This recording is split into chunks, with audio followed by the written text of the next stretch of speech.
го казали Георги малко в по-близък план. Искам да го питам нещо. Искам да съм в тренда и реших да съм в тренда с чистия, кавички чистия въздух в София.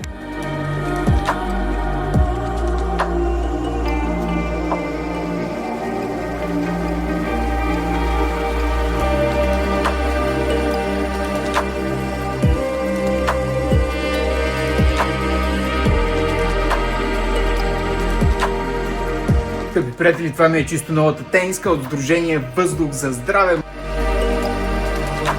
Не съм се ликьосала с кафе, това е мръсният въздух на София.